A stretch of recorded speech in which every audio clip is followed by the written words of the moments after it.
Let's turn to our political editor, Darren McCaffrey, who joins us from Westminster now. Darren, hi to you, from Downing Street, actually. Do we know how much and who?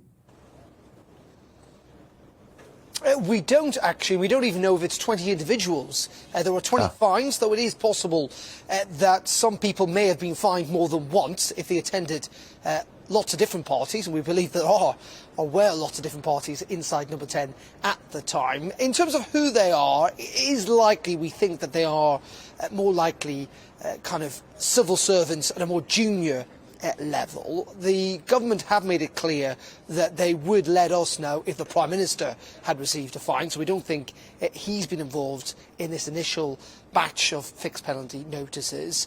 In addition to that, there has been calls from some MPs, Colin, to see senior civil servants have their names outed, maybe even be forced to resign if they received a fixed penalty notice. But in terms of the individuals, as I say, we don't know if it is 20 or slightly fewer, simply because the Metropolitan Police is not prepared to reveal it. So unless it's leaked or they come forward, we're not going to find those names out. I think the concern, though, for Downing Street is this simply seems to be the first batch of potential penalties for rule breakers inside Downing Street and elsewhere here in Whitehall. The police are carrying on their investigations. They only sent out several more questionnaires in the last couple of weeks, and that is why I think you're right when you said at the top, do you remember Partygate? It seems quite a long time ago now, doesn't it? Even though it was only a couple of months ago that Westminster was consumed by this story.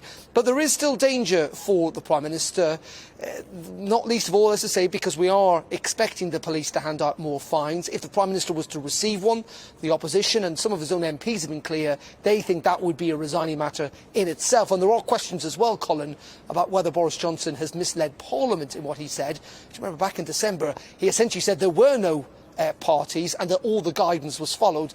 That is clearly not now true to the degree that, with the police having handed out these fixed penalty notices, it is clear that laws were broken either inside Downing Street or at least at the very heart of government. So I think it is still pretty tricky territory for the Prime Minister, though clearly the conflict in Ukraine has given him some headroom.